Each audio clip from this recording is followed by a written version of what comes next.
Is the new liquid glass effect on your iPhone something that's frustrating you and you don't like it? You're not alone.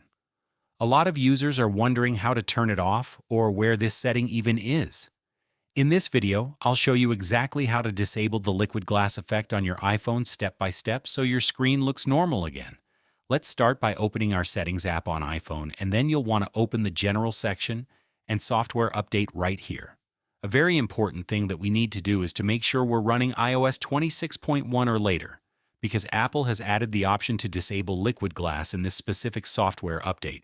So if you're on iOS 26.1, you can go back to the main settings page, and then what we need to do is to scroll down until we find this Display and Brightness section. So let's click here to open it. I'm then going to tap on the liquid glass option, which is going to give me this little preview.